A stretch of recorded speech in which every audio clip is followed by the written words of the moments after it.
monet ihmiset, kun tekee markkinointia vaikka, niin ne ei uskalla puhua mistään negatiivisista jutuista.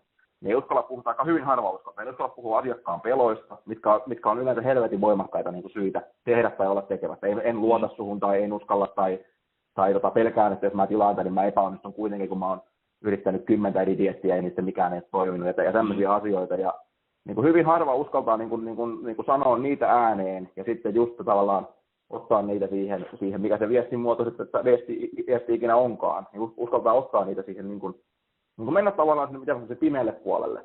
Ja nimenomaan, koska ne löytyy itsestä yleensä nämä kaikki vastaukset. Jos vaan uskaltaa niin kuin avoimesti, jos haluat jonkun jutun, mikä on vaikka kova lupaus, niin moni ajattelee, kun ensimmäinen reaktio on vaikka, että näin tuplaat lukunopeutesi. 7 päivässä. Ensimmäinen aika on paskapuhe. Ja useimmat markkinoijat, 90% markkinoijista, ne tiedostaa tämän, mutta ne ei tee sille asialle mitään.